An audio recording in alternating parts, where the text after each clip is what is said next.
Oi, pessoal, tudo bem com vocês? Na aula de hoje, a gente vai conhecer um pouco sobre o sangue, sobre as funções que ele possui no nosso organismo e sobre os componentes que formam esse tecido sanguíneo. Então vamos lá? Vamos conhecer juntos? Vem comigo então. Então vamos lá, pessoal. Quando a gente conversa sobre sangue, a primeira coisa que a gente tem que ter em mente é que o sangue é um tecido líquido, conhecido como tecido sanguíneo. Ele é um tipo de tecido conjuntivo, conforme a gente já estudou, tecido conjuntivo sanguíneo. E ele é líquido justamente porque as células que formam o sangue estão suspensas em meio a um líquido. E esse líquido é conhecido como plasma. Então, conforme vocês podem ver nessa imagem ilustrativa, nós temos três tipos, de células formando o sangue, e elas estão, então, envolvidas por um líquido. Tá? E algo muito importante para a gente comentar, que está sendo mostrado aqui nessa imagem, o nosso sangue, ele está sempre dentro dos vasos sanguíneos. Então, o nosso sistema cardiovascular é conhecido como sistema fechado, né? O nosso sistema cardiovascular é fechado. O que significa dizer isso? Significa dizer que no nosso corpo, todo o sangue que está em circulação, ele está sempre dentro dos vasos sanguíneos, né? Nós não temos sangue no nosso corpo fora dos vasos sanguíneos.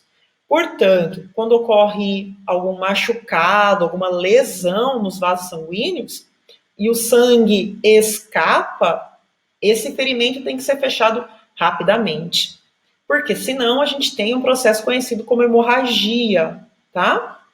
Então, se a gente pensar um pouquinho sobre as funções, desse sangue no nosso corpo, a gente vai ter algumas funções importantes. Uma das funções principais que a gente atribui ao sangue é o transporte de substâncias. Outra função importante que a gente atribui ao sangue é a defesa do nosso corpo. E uma outra função importante é justamente isso que eu acabei de falar, a coagulação ou fechamento de ferimentos. E para a gente conhecer um pouquinho mais esses componentes e quem é responsável por cada uma dessas funções que eu acabei de listar para vocês, a gente vai ver em detalhes cada uma dessas células e o plasma. E a gente vai entender um pouquinho, qual é a função de cada um desses elementos. Então, vamos lá. A primeira célula que a gente vai conversar a respeito, pessoal, são muito conhecidas como hemácias. E se a gente olhar essa imagem, vocês vão perceber que elas são vermelhinhas. Elas são os famosos glóbulos vermelhos do sangue, conhecidos popularmente como hemácias, tá? Também podem receber o nome de eritrócitos, conforme vocês estão vendo aí. Eritro quer dizer vermelho e cito significa células. Quais características essas células possuem, Elas são vermelhinhas, então são as células vermelhas do sangue. Elas não possuem núcleo, tá? Essa é uma característica bem interessante. Devido ao fato delas não terem núcleo, elas são células que não conseguem se multiplicar, elas não se dividem, Elas existem em grande número, Elas são as células mais numerosas do nosso sangue. E todas essas características que eu acabei de falar para vocês têm a ver com elas possuírem hemoglobina no interior delas. E isso vai atribuir a elas uma função muito importante. A hemoglobina é uma proteína que existe dentro do glóbulo vermelho. E essa proteína, pessoal, ela é fabricada com o auxílio de ferro, Então, por isso que a gente precisa de ferro na nossa alimentação, Cada hemoglobina, conforme vocês podem perceber aqui nessa imagem, essas bolinhas amarelas, são átomos de ferro. Então, quando um glóbulo vermelho é formado, dentro dele são colocadas várias moléculas de hemoglobina, tá?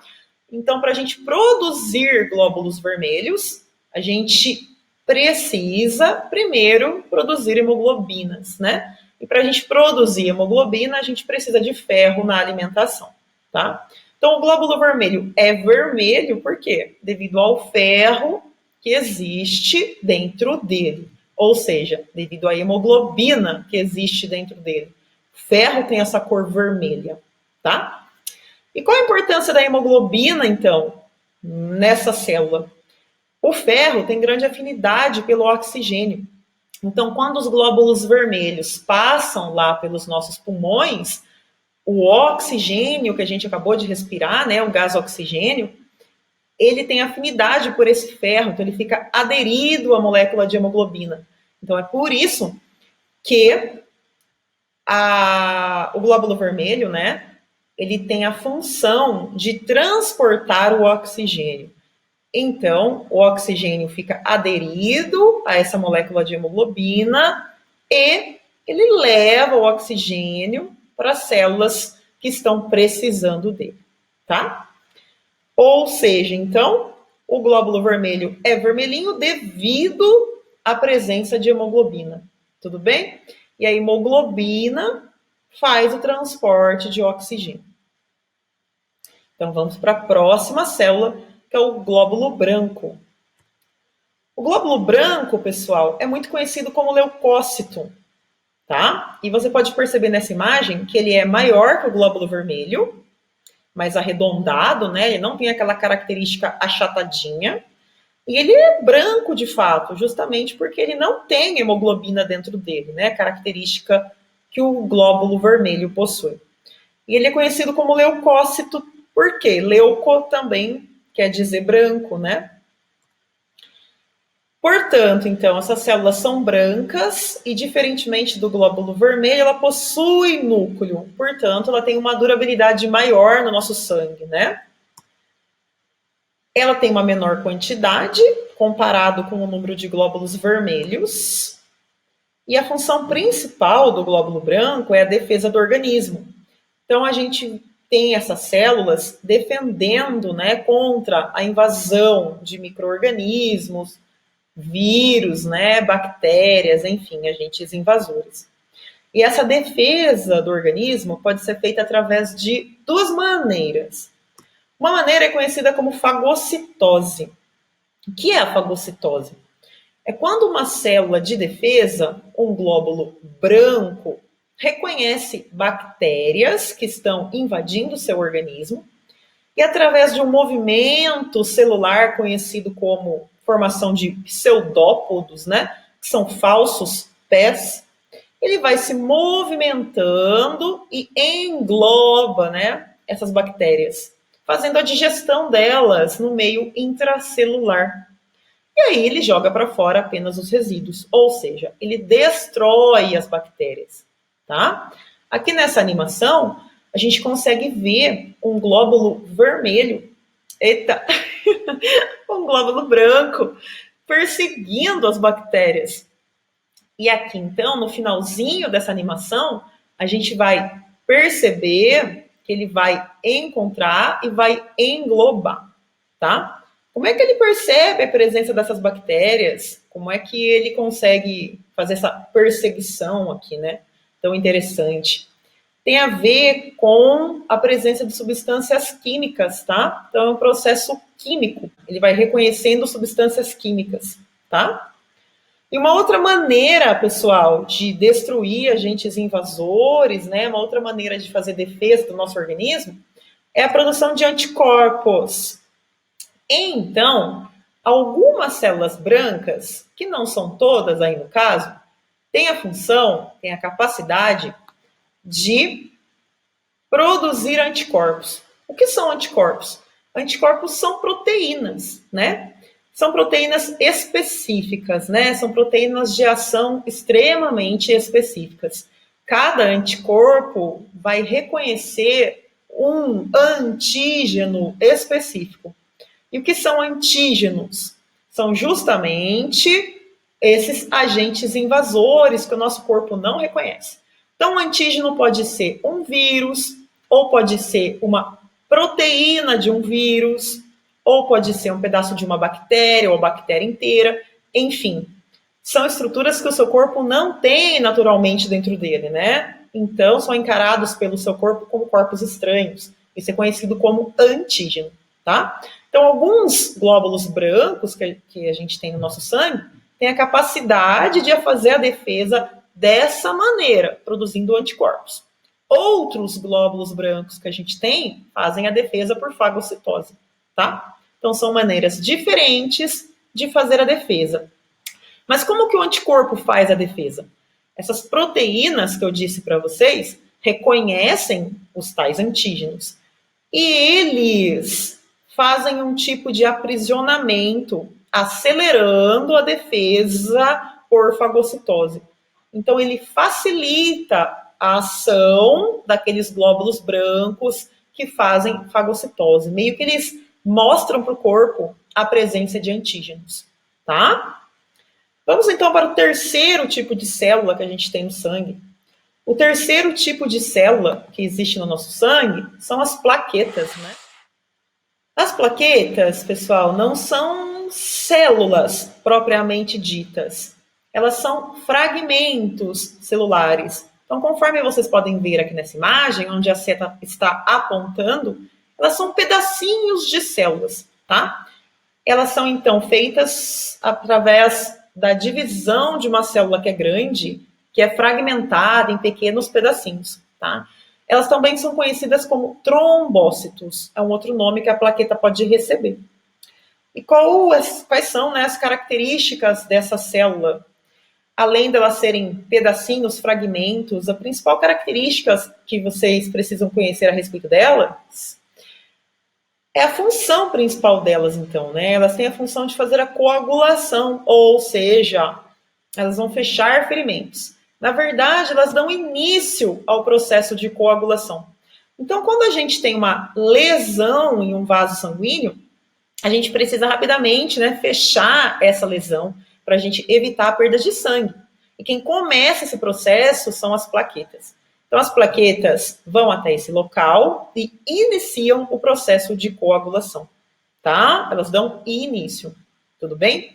Não são só elas que vão conseguir fazer a coagulação, a gente vai precisar de vários componentes, tá? Um deles, proteínas que existem no nosso plasma, tá? E outras substâncias também. Duas delas a gente já conversou lá no sistema digestório, que são nutrientes, né, que a gente absorve com a alimentação, que são cálcio e vitamina K. Então, além das plaquetas que vão dar início, além de proteínas que existem no sangue, né, alguns nutrientes, como a vitamina K e o cálcio, vão fazer a coagulação sanguínea. O que é a coagulação sanguínea, né? A coagulação sanguínea tem como objetivo a formação de uma teia, como essa que vocês estão vendo aqui. E essa teia vai prendendo, né, as células sanguíneas, principalmente as hemácias, que são mais numerosas, e vai formando uma barreira de fato, né? Então a gente tem uma teia que vai retendo essas células, é uma teia meio pegajosa, como uma teia de aranha, então vai grudando essas células e evita que elas saiam, né? Então, assim, você estanca, né, um sangramento, você impede uma hemorragia, né? E além das 3 células, o que mais que a gente precisa conhecer do sangue? A gente precisa falar um pouquinho do plasma, né? O que é o plasma, afinal de contas? O plasma é a parte líquida do sangue, né? E se a gente observa o sangue a partir de um ferimento, por exemplo, se você se machuca, você não vai ver nitidamente como está aqui nesse tubo, né? Você vai ver um líquido, né? Que é mais viscoso, todo vermelho. Para a gente deixar o sangue com essa aparência que vocês estão vendo aqui nesse tubinho e a gente separar, né, a parte líquida dessa parte que está aqui embaixo no tubinho, né, que são mais densos, né, mais pesados, digamos assim, né, a gente tem a parte só de células aqui embaixo do tubinho. Hemácias, né, 45%, glóbulos brancos e plaquetas, uma porcentagem muito menor, né, apenas 1%. E 55% do sangue é plasma. Mas conforme eu ia dizendo, para a gente separar dessa maneira, eu preciso fazer um processo conhecido como centrifugação, tá? O que é centrifugação? É a gente girar esse tubinho aqui num aparelho conhecido como centrífuga em alta velocidade, tá? Como a nossa máquina de lavar roupa faz. no último processo de lavagem, que é a centrifugação. Então, aquele tambor da máquina gira em alta velocidade, né, para retirar a água da roupa. E aí a roupa fica grudada naquele tambor. Então, o que você fez? Você centrifugou, né, puxando uma força centrífuga, no caso, né, puxa aquela roupa para fora. Então, a centrifugação faz exatamente isso com o sangue, tá? Então, após a centrifugação do sangue, a gente vai conseguir separar a parte de células, né, do sangue, da parte líquida, tá? Claro que se o sangue está fora do seu corpo, qual é a tendência dele? A tendência dele é coagular, né? Então a gente só vai conseguir separar o sangue dessa maneira que vocês estão vendo aqui no tubo, se eu colocar dentro desse tubo anticoagulante, tá? Se eu não colocar anticoagulante aqui nesse tubo, eu vou ter um coágulo formado aqui no fundo, tá? Então, o que tem no plasma? Qual é a constituição do plasma? 92% água, e nessa água a gente tem dissolvidos os nutrientes da alimentação, então a gente tem sais minerais, glicose, né? Aminoácidos, hormônios que as suas glândulas produzem, né? Algumas proteínas que existem no plasma, né, como as proteínas da coagulação, que a gente já conversou, e os anticorpos, que a gente já conversou. Então, é isso, pessoal.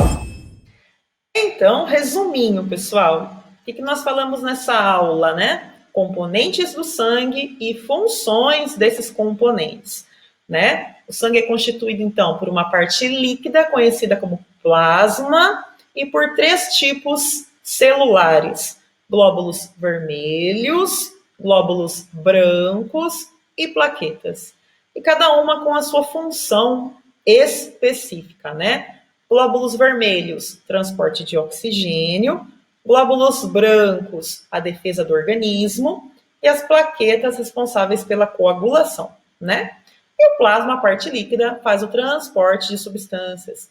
É isso, pessoal. Espero que vocês tenham gostado e entendido aí as explicações. Nos vemos na próxima videoaula, então. Até lá!